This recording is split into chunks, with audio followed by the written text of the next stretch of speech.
The Senate just gavelled back into session as Republicans and Democrats continue to react to the eye-opening joint press conference with President Trump and Russian President Vladimir Putin. Up next, the American who knows Russia, speaks Russian, and runs the Foundation for the Defense of Democracies.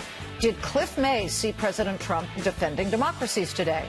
Well, we'll get his reaction. That's next on Countdown. Don't go away.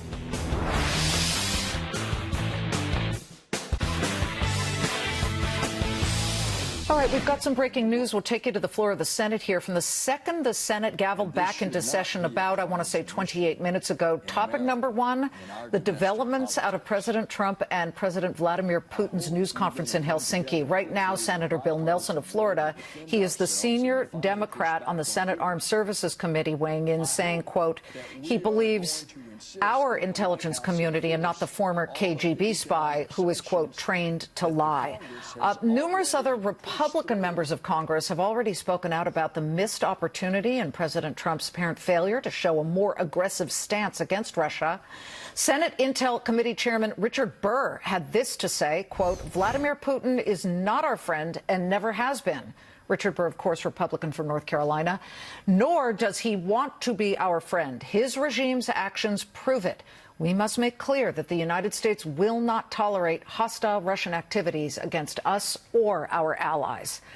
Where do we go from here, and how will this play out in our future relations with Russia?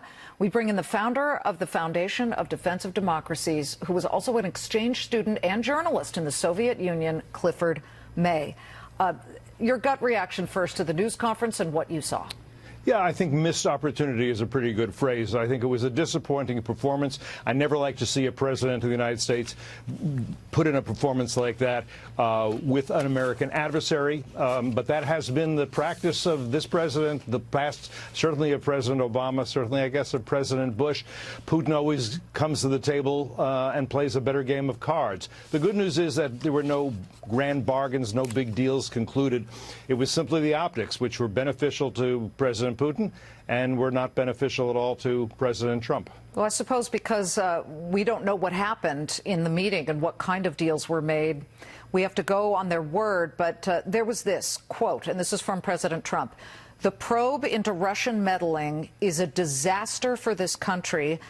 Why does he not see an attack on our, I just don't understand why he doesn't see the attack on our democracy as a disaster. President Trump, I think there are three things that are too often conflated in much of the media and certainly by the president's opponents. One, the question of whether the Russians did meddle in the elections. No question that happened. Well, tell President Trump that. He said pretty much no question. He's wrong. He doesn't believe that. I think that, yeah, I think I suspect what he's afraid of is that if he acknowledges that, people, his critics and some of the media will say, if there was Russian meddling, then there must be collusion between the Trump administration. Two different things, absolutely. Two different things. And there's a third thing, Liz, and the third thing is, even if there's meddling happened, there's colluding, no evidence of it, there's the question of whether the intervention by the Russians in any way changed the election results. I would say that's clearly untrue. But I think he's afraid that if he admits the one, people will jump to the second and the third. And he's probably right about that. What kind of damage, if any, has been done to our democracy to have a U.S. president? And I am repeating what our reporter Blake Berman said right after it happened. And our Neil Cavuto was just outraged. He called it disgusting what he had seen. But Blake Berman said it was rather stunning to see a U.S. president on foreign soil choosing to side with the Russian president versus his own intelligence agents whom he put into place, Dan Coates, the former senator. Any damage done to our democracy, or is it way stronger than any of what is developing here? Well, I think our democracy is stronger. Our democracy can deal with this, no question that President Trump fumbled on this one.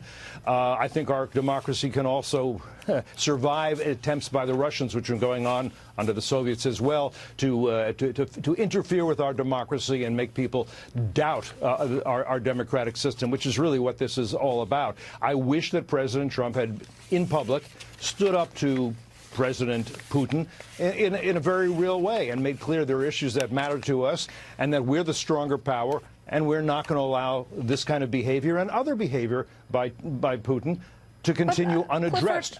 President Trump, and he'd be the first to tell you, but other people tell everybody else, he's a very smart person on many different levels. So if he's so smart, people are being magnanimous, at least when you use the term he fumbled or missed opportunity, like he's some doddering, I'm confused. He would be the first to say, I'm not confused, I know exactly what I'm doing. And yet he made this comment, and this jumped out, where he said the relationship has never been worse between the U.S. and Russia.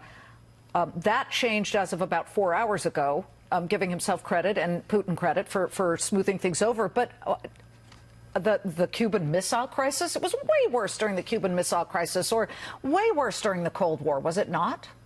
I think all that is true. And, you know, President Trump has a tendency to kind of wing it on things like this and think I can just improvise and do fine. This shows that he can't.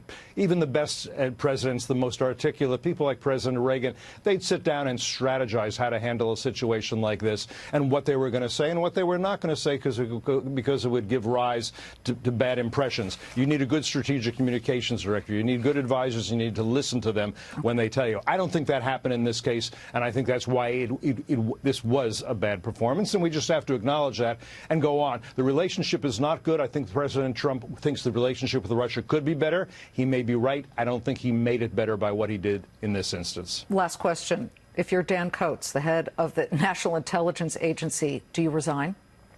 No, I don't think so. Look, he knows who this president is. He knows this president's mouth is often it's pretty humiliating, though, isn't it? It is pretty humiliating. He'll decide what he wants to do. But my guess is he wants to do his job for America. This president has some very good advisors, some very good deputies, some very good people in top positions. He should want to keep them there. I hope that he would call Coats privately and say, you know, I rely on you, and I hope I didn't give you a different impression.